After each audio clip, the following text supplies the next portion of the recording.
Hello, friends. My name is Moira Cook, and today I will be presenting the monitor hypothesis as part of our look into second language acquisition theories.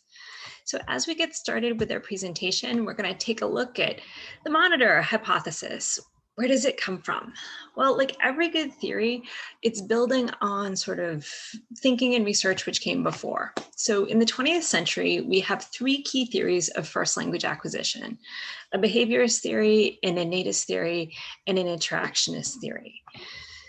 In the innatist tradition is sort of this thinking that children are pre-wired for language. And if we think about first language acquisition, we really are thinking about children. But as we move into the 1970s and the 1980s, we're starting to look at how these first language acquisition theories work for second language acquisition. Most often for second language acquisition, we're not looking at children, we're looking at older learners and adults. So one key theorist who's emerging out of this time period is Stephen Krashen. So who is he? Well, Stephen Krashen is sort of seminal in the field of second language acquisition. He's both a linguist and an educator. A few key points in his profile: in 1972, he receives his PhD in linguistics from UCLA. In 1994, he changes his field of study from linguistics to education.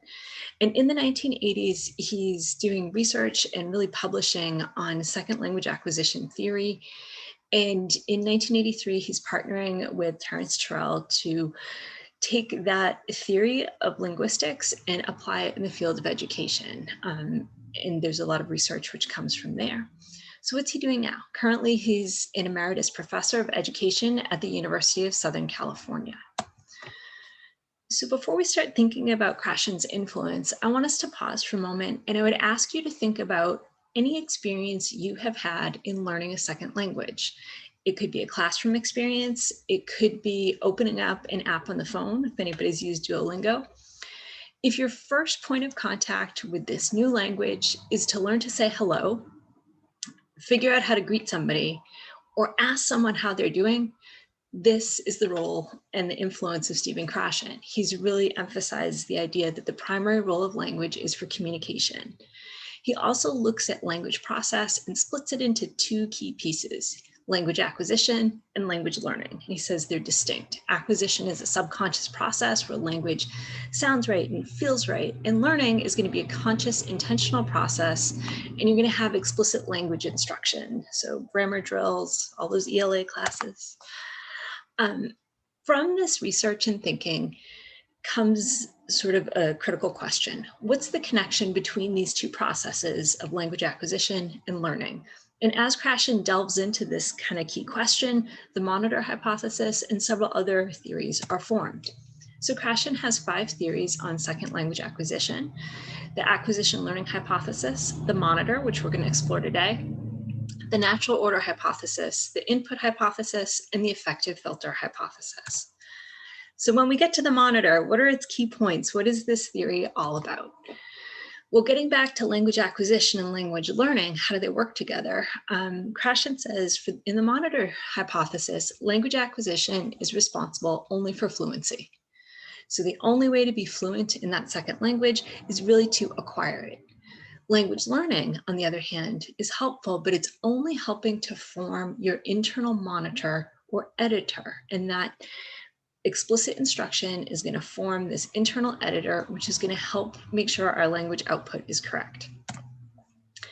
So if you want to think of a more formal definition, it is one of Krashen's 5 hypotheses on language acquisition that posits or puts forth this idea that we have an internal monitor which verifies the correct use of our grammar and our language output. This is a mouthful, and I tend to think of the monitor hypothesis in this way. I tend to think of all that language rolling around in our head. Before it comes out for our language output, which will either be speaking or writing, we're going to get an interruption in this process by our monitor, who's going to give us a thumbs up or a thumbs down. Is this language that's about to come out correct? Yes, thumbs up. Is it not, and I need to stop and make an edit? Thumbs down. So that's how I tend to think of the monitor. If you'd like to see it in a diagram form, that acquired language competence is all that language we have acquired and sort of rolling around in our head.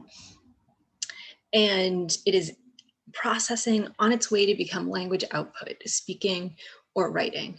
And that learned language competence, that explicit instruction, has formed your internal editor, and that's going to interrupt that language before it becomes output. Is this correct? Thumbs up. Is it incorrect? And I need to make an adjustment. That's sort of our thumbs down. So a few key points. Krashen never intends this theory to be used for conversation and would say it's much better suited for writing or prepared speeches. Now, 3 criteria are needed to activate our internal monitor. Firstly, we need enough time to kind of process and edit our output.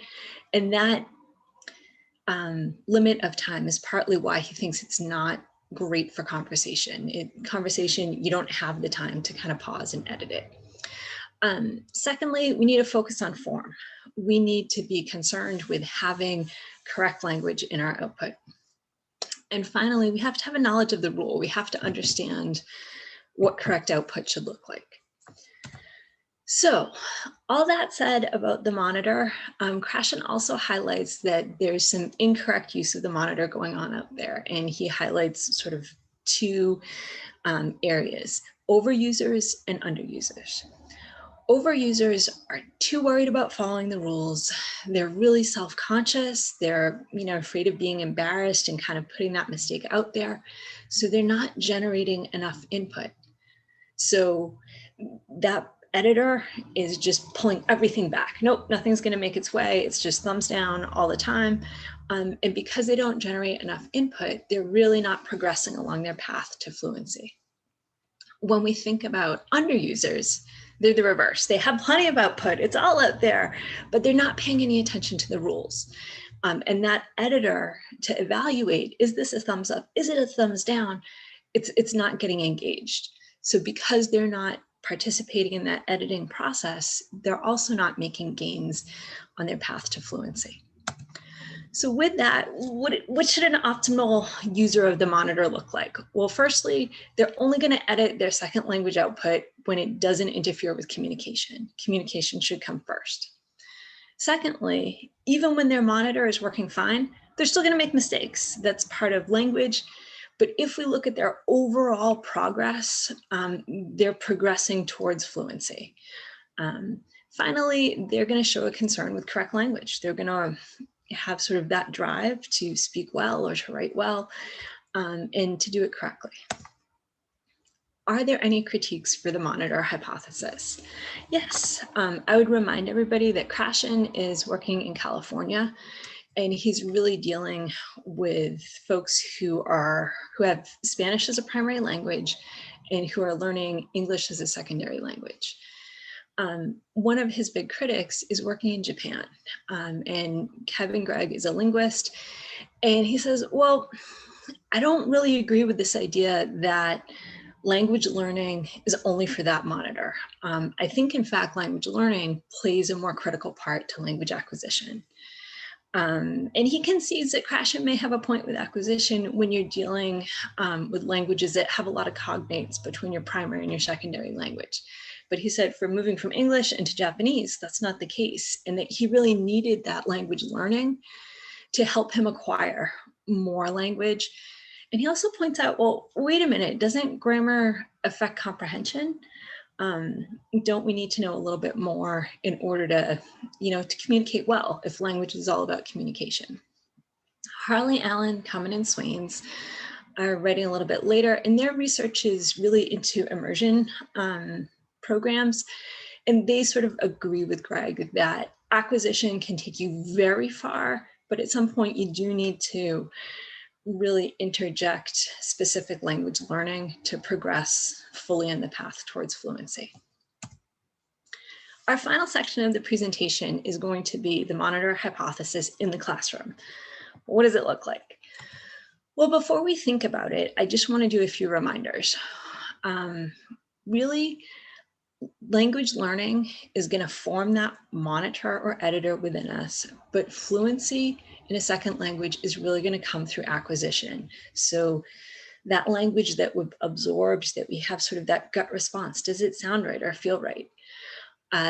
And also as a reminder, the monitor hypothesis requires 3 key points: time to really think and edit your output, attention on the correct form of output, and specific knowledge of the rule or rules for form. If we are teaching reading, writing, listening, and speaking with English language learners, how does the monitor fit into that? Well, it's really going to be best used to help edit output. So if you're working on writing or formal speech, but not conversation, it will be great to help correct those mistakes in there. When we think about reading and listening, they're still part of the game because we need that wide exposure to the correct language to help train and to develop our monitor correctly.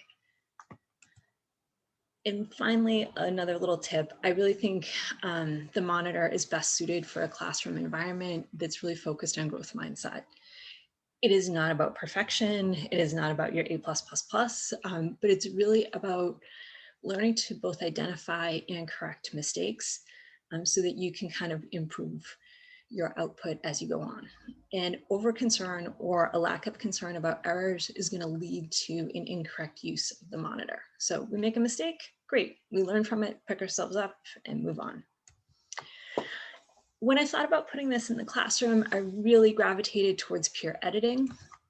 I teach 9th grade, I teach theology, and before I would begin any sort of activity in class, I would assume students are coming in with a piece of writing that they've already completed.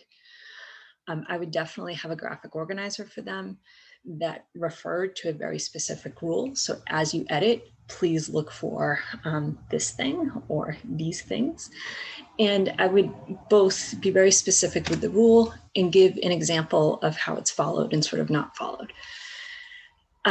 One thing that I do see with students a lot, especially when they're writing in a hurry, is that their subjects and verbs don't always agree. So my specific rule might be a singular subject must match a singular verb, and a plural subject must match a plural verb.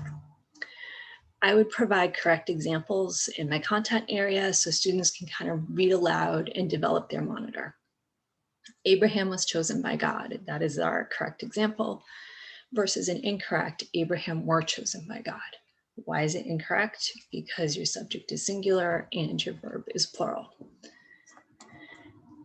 I would want to emphasize correct input and maybe have kids read aloud those correct examples so they can kind of start to process and hear what it should sound like correctly. So in this case, Abraham was chosen by God. And I would invite students to try out their monitor in pairs. I would have them read their work aloud to each other and have them kind of reread their own work with that particular rule in mind to really get them to focus on form. Have them think about, does it sound right or feel right?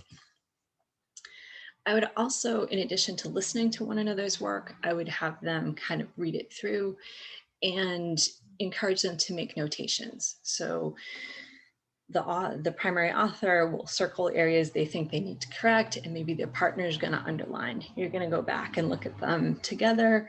Are you guys making the same corrections? Why do you think they need to be made? And I'm definitely moving around the room to check on progress, to make sure our partners are working well together, that they understand the rule and that they're applying it correctly.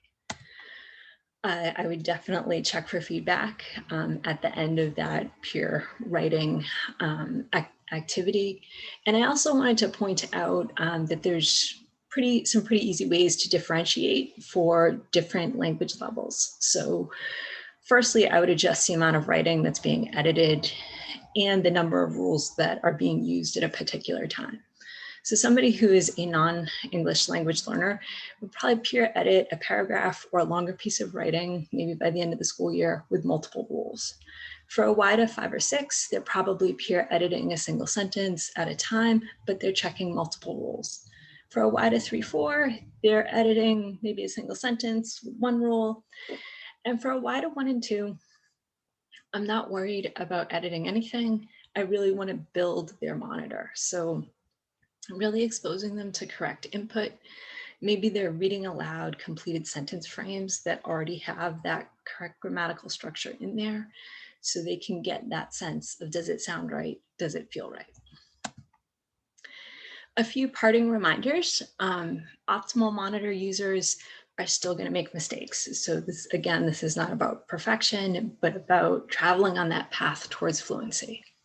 However you decide to apply this in your classroom, please make sure you're including enough time, a focus on the form so that they're interested in kind of modifying their output, and finally, a knowledge of the rule. As we kind of wind down, I have two questions for you. How did this presentation help you to better understand the monitor hypothesis? And for comprehension, what are 3 criteria needed to activate our internal monitor and describe an optimal user of the monitor? We have references that were listed here tonight and image sources. Thank you so much for your time, and I hope you have a lovely evening.